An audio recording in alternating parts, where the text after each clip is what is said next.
कैसे हैं आप सब। उम्मीद करते हैं आप सभी बहुत ही अच्छे होंगे। यहाँ पे दोबारा आ चुके हैं आप सभी के साथ में फ्रेंड। इस सीरीज़ के अंदर में जैसे हमने सीरीज स्टार्ट किया हुआ है 200 मोस्ट इम्पॉर्टेंट एमसीक्यू आप सभी बीएसटी एग्जामिनेशन के लिए सब जानते हैं कि आप सभी का नेक्स्ट एग्जामिनेशन होने जा रहा है बीएसटी बिजनेस स्टडीज़ का। तो उसके लेके फिर यहाँ पे हम आ चुके हैं जहाँ पे हम 200 मोस्ट इम्पॉर्टेंट एमसीक्यू डिस्कस करेंगे आप सभी के साथ में। फिर जल्दी से आप सभी चैनल को सब्सक्राइब करके बेल आइकन प्रेस कर दीजिएगा, क्योंकि यही एक ऐसा चैनल है जहाँ पे आप सभी को सीयूटी की सभी तैयारी करवाई जाती है। साथ साथ फ्रेंड आपको यहाँ पे सीबीएसई बोर्ड की हम सारी अपडेट्स भी देते चलते हैं। तो चैनल को सब्सक्राइब करते चलिएगा, बेल आइकन को प्रेस कर दीजिएगा। और अगर फ्रेंड आप इंटरेस्टेड हैं सीयूटी की हमारी स्पेशल बैच ज्वाइन करने में, तो आप हमारी जो नंबर यहाँ पे दिखाई दे रहा है आपको फ्रेंड, यहाँ पे आप हमसे इस नंबर पे कांटेक्ट कर सकते हैं। आप हमें व्हाट्सएप मैसेज ड्रॉप कर दिए कि हम इंटरेस्टेड हैं सीयूटी के बैच को ज्वाइन करने में। हमारी टीम आपको कांटेक्ट कर लेगी। हमारी टीम आपको बहुत बेहतरीन तरीके से पढ़ाती है सीयूटी को लेके, तो आप ज़रूर ज्वाइन कर लीजिएगा। अब आइएगा इस वीडियो को शुरू करते हैं, बात करते हैं सीयूटी। जी हाँ, बात करते हैं सीबीएसई बोर्ड की बात। तो यहाँ पे कर ले आपसे आप जानते हैं कि आपका नेक्स्ट एग्जामिनेशन 25 मार्च को होने जा रहा है बीएसटी बिजनेस स्टडीज़ का। फिर देखा जाए तो ये आपकी जो बुक है फ्रेंड आपकी वन ऑफ द ईजिएस्ट मानी जाती है as compare to economics and accounts. लेकिन फ्रेंड यहाँ पे जानते हैं कि यहाँ पे भी मार्क्स ले पाना आसान नहीं होता, क्योंकि मैंने बीएसटी के अंदर में फ्रेंड आपको केस स्टडी भी फ्रेंड देखने को मिलेगा आपको, क्योंकि यहाँ पे फ्रेंड आपको केस स्टडी आता है और केस स्टडी स्टूडेंट्स को प्रॉब्लम दे सकता है मार्क्स को लेने में। तो आइएगा स्टार्ट करते हैं 200 मोस्ट इंपॉर्टेंट एमसीक्यू को। फ्रेंड इसके एमसीक्यू के अंदर में हमने पार्ट ए यानी कि आपका मैनेजमेंट की बुक और पार्ट बी फाइनेंशियल की बुक, हम दोनों को कवर करके ऐसे 200 एमसीक्यू बनाएंगे और आप लोग के लिए काफ़ी हो जाएगा एग्जामिनेशन के लिए। और अगर आप इन 200 एमसीक्यू को करके जाते हो एग्जाम में, तो यकीन मानिएगा कोई भी आपको रोक नहीं पाएगा और आप आसानी से अपने एमसीक्यू को, जितने भी आपके एमसीक्यू एग्जामिनेशन में आप कहेंगे, जैसे 20 एमसीक्यू आप एग्जामिनेशन पर आएंगे, तो ऑल 20 एमसीक्यू आप सही करके आएंगे अगर आप इन 200 एमसीक्यू को देख लेते हैं तो। अब आइएगा स्टार्ट करते हैं विदाउट टाइम वेस्ट किए। यहाँ पे अब देखिए आपका क्वेश्चन पहला कहता है money market issued on behalf of the central government. मुझे आप फटाफट कि कौन सा मनी मार्केट ऐसा कौन सा होता है जो हम गवर्नमेंट ऑफ सेंट्रल गवर्नमेंट के बिहाफ पे इशू करते हैं। तो हमारे ऐसी चीज़ को कहते हैं ट्रेजरी बिल। क्या होता है? इसे कहते हैं treasury bill. Okay my dear, हाँ सर। अब आइए फिर यहाँ पे आगे बढ़ते देखिए। अपन आपका अगला क्वेश्चन यहाँ पे कहता है which of the following decision is about the quantum of finance to be raised from various long term finances. इसमें से ऐसा कौन सा फाइनेंशियल डिसीजन होता है जो हम लेते हैं जब हम ड्राइव करते हैं लॉन्ग टर्म सोर्सेज से पैसा लेने की कोशिश करते हैं। तो हमारे अपने इस क्वेश्चन का आपका राइट आंसर हो जाएगा फाइनेंसिंग। जब भी हमें फाइनेंस रेस करना हो, फाइनेंस कैसे रेस कर पाओगे? फाइनेंस रेस करने के लिए आपको फाइनेंसिंग ही करनी पड़ेगी। Which function of the marketing is concern with the cost and location of target marketing. इसमें से ऐसा कौन सा मार्केट होता है जो जुड़ा हुआ होता है कॉस्ट के साथ में और लोकेशन के साथ में? फ्रेंड आपको जुड़ा होता है टारगेट मार्केट की बात करते हैं फ्रेंड। तुम्हारे इस ऐसे चीज़ को कहते हैं ट्रांसपोर्टेशन। क्या कहते हैं? ट्रांसपोर्टेशन कहते हैं आप। क्योंकि देखिए अगर आपको ना पता हो तो आप ऐसे भी इसका जज कर सकते थे कि लोकेशन, हमारे लोकेशन से लोकेशन कैसे सामान जा पाएगा आपका? सर वो ट्रांसपोर्टेशन के थ्रू ही जा पाएगा। तो इसलिए फ्रेंड इसका राइट आंसर हो जाएगा ट्रांसपोर्टेशन। तो क्वेश्चन नंबर 4 करता देखिए फिर यहाँ पे आपका आगे केस स्टडी बेस्ड क्वेश्चन देखिए कैसे निकालना है इसे। Personal selling creates effective demand. Personal selling जो होता है इफेक्टिव डिमांड ले आता है which result in increase in income. With increase in income there will be more product and services which in turn brings economic growth. This statement signifies the importance of personal selling too. मतलब question ये कर रहा है आपका, आप देखिए अगर मान लीजिए कि कोई अगर डोर टू डोर सेलिंग हो रहा है, कोई आपके घर पे आ रहा है अपना सामान को सेल करने के लिए, ठीक है, तो वो एक तरीके का इफेक्टिव डिमांड होगा। कोई अगर मान लीजिए टेलीविजन में आपने कुछ देखा हो, अगर आपके घर में आके आपको दिखा के जा रहा है, लाइव दिखा रहा है आपको, तो ये इफेक्टिव डिमांड है। हाँ सर इफेक्टिव डिमांड है। और इफेक्टिव डिमांड है मतलब क्या? सामान खरीदेंगे मतलब कि इनकम उसकी बढ़ेगी, उस आदमी की बढ़ेगी सर। अगर उसकी इनकम बढ़ेगी तो और ज़्यादा सामान बनाएगा और ज़्यादा प्रोडक्ट एंड सर्विसेज करेगा, वो वहाँ से करेगा। और ज़्यादा प्रोडक्ट एंड सर्विसेज बनेगा तो उसका मतलब ये कि आपकी जो अर्थव्यवस्था होगी क्या होगी? वो इंप्रूव करेगी। तो फिर ये आपका कह रहा है, बताओ पर्सनल सेलिंग का फिर इंपॉर्टेंस किससे जुड़ा हुआ है? सोसाइटी से। किससे फ्रेंड? सोसाइटी से जुड़ा होगा। इकोनॉमिक ग्रोथ होगा, एम्प्लॉयमेंट मिलेगा, प्रोडक्ट एंड सर्विसेज बनेगा, इनकम बढ़ेगी तो सोसाइटी को बेनिफिट इसका मिलने का। तो आपका आंसर हो जाएगा society. Which of the following give shape to the organisation structure. में कौन सा है जो शेप देता है ऑर्गेनाइजेशन स्ट्रक्चर को? फिर अगर आपसे बात करें तो देखिए फिर आपका जिसमें से बताइए कौन सा शेप देता है ऑर्गेनाइजेशन स्ट्रक्चर को? तो फिर आपका स्पैन ऑफ मैनेजमेंट डिसाइड करता है कि ऑर्गेनाइजेशन स्ट्रक्चर कैसा होगा, क्या कुछ करना है। स्पैन ऑफ मैनेजमेंट नहीं बताता कि कितने लोग को आप मैनेज कर सकते हो।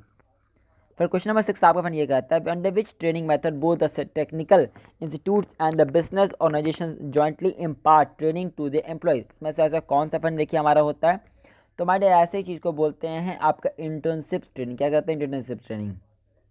तो क्वेश्चन नंबर 7 आपका कहता है which of the following is sales promotion activities में से कौन सा हमारा सेल्स प्रमोशन एक्टिविटी देखिए हमारा रिबेट छूट देना। बिल्कुल ठीक है, रिबेट छूट देने वाला आपका वही होता है। फिर आपका छूट दोगे तो सेल्स ज़्यादा बढ़ेगा, डिस्काउंट दोगे तो भी बढ़ेगा, प्रोडक्ट को कॉम्बिनेशन करोगे तो भी बढ़ेगा। तो आपका आंसर क्या हो जाएगा? Option number C, that is all of this हमारा इस क्वेश्चन का फिर राइट आपका आंसर यहाँ पे फिर बन जाएगा। तो क्वेश्चन नंबर हम 8 पे मूव ऑन करते देखिएगा। Diverse members of management work together fulfilling the common organisation goal which of point of features of management is discussed here. तो बताइए फिर इसका राइट आपका आंसर क्या हो जाएगा? फिर क्वेश्चन नंबर 8 का फिर 8 क्वेश्चन का राइट आपका आंसर हो जाएगा, वो हो जाएगा ग्रुप एक्टिविटी। क्या हो जाएगा? फिर आपका ग्रुप एक्टिविटी हो जाएगा। तो क्वेश्चन 9 कहता है delegation of authority means the granting of authority to subordinate to operate. क्या ऑपरेट करने के लिए? Within the prescribe limit, beyond the prescribe limit, if compensated with the responsibility और ओनली व्हेन रिक्वायर्ड। तो देखिए अपन question number 9 क्या अगर आपसे बात करें तो फिर 9 क्वेश्चन आपका राइट आंसर है with in the specified limit. फिर क्वेश्चन 13 कहता है which affect the market price of the company shares में से कौन सा होता है जो कंपनी के मार्केट शेयर्स के मार्केट प्राइस को अफेक्ट करता है? देखिए dividend decisions, financial decisions, all of this करता है या इन्वेस्टमेंट डिसीजन करता है? कौन सा इसमें होता है जो कंपनी के marketing price of company share को अफेक्ट करता है? फिर तो ध्यान दीजिएगा, फिर इस क्वेश्चन का राइट आपका आंसर हो जाएगा ऑल ऑफ दिस हो जाएगा,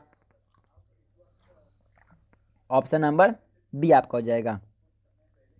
पर नीचे देखिए केस स्टडी दिया गया है, आप इसे रीड कीजिएगा और मुझे बताइएगा इस क्वेश्चन का राइट आपका आंसर क्या लगता है। मैं एक क्वेश्चन आपको छोड़ के जाऊंगा कि आप सभी हमें नीचे कमेंट सेक्शन में इस क्वेश्चन का आप लोग आंसर में देंगे। आइए देखते हैं what are the techniques of management performance में से कौन सा टेक्निक है? देखिए परफॉर्मेंस रिपोर्ट भी हमारा होता है, सैम्पल चेकिंग भी हमारा होता है, पर्सनल ऑब्जर्वेशन भी हमारा होता है, कि ऑल ऑफ दिस हमारा होता है। माय डियर फ्रेंड, जानते हैं आप यहाँ पे अगर हमें किसी भी के परफॉर्मेंस को मेजरमेंट करना, मानिए मैं हूँ, मुझे आपकी परफॉर्मेंस को मेजरमेंट करना है, तो कैसे करेंगे? पर्सनली ऑब्जर्व करके करेंगे। तो ऑप्शन नंबर 12 का डी हो जाएगा राइट आंसर फिर इस क्वेश्चन का।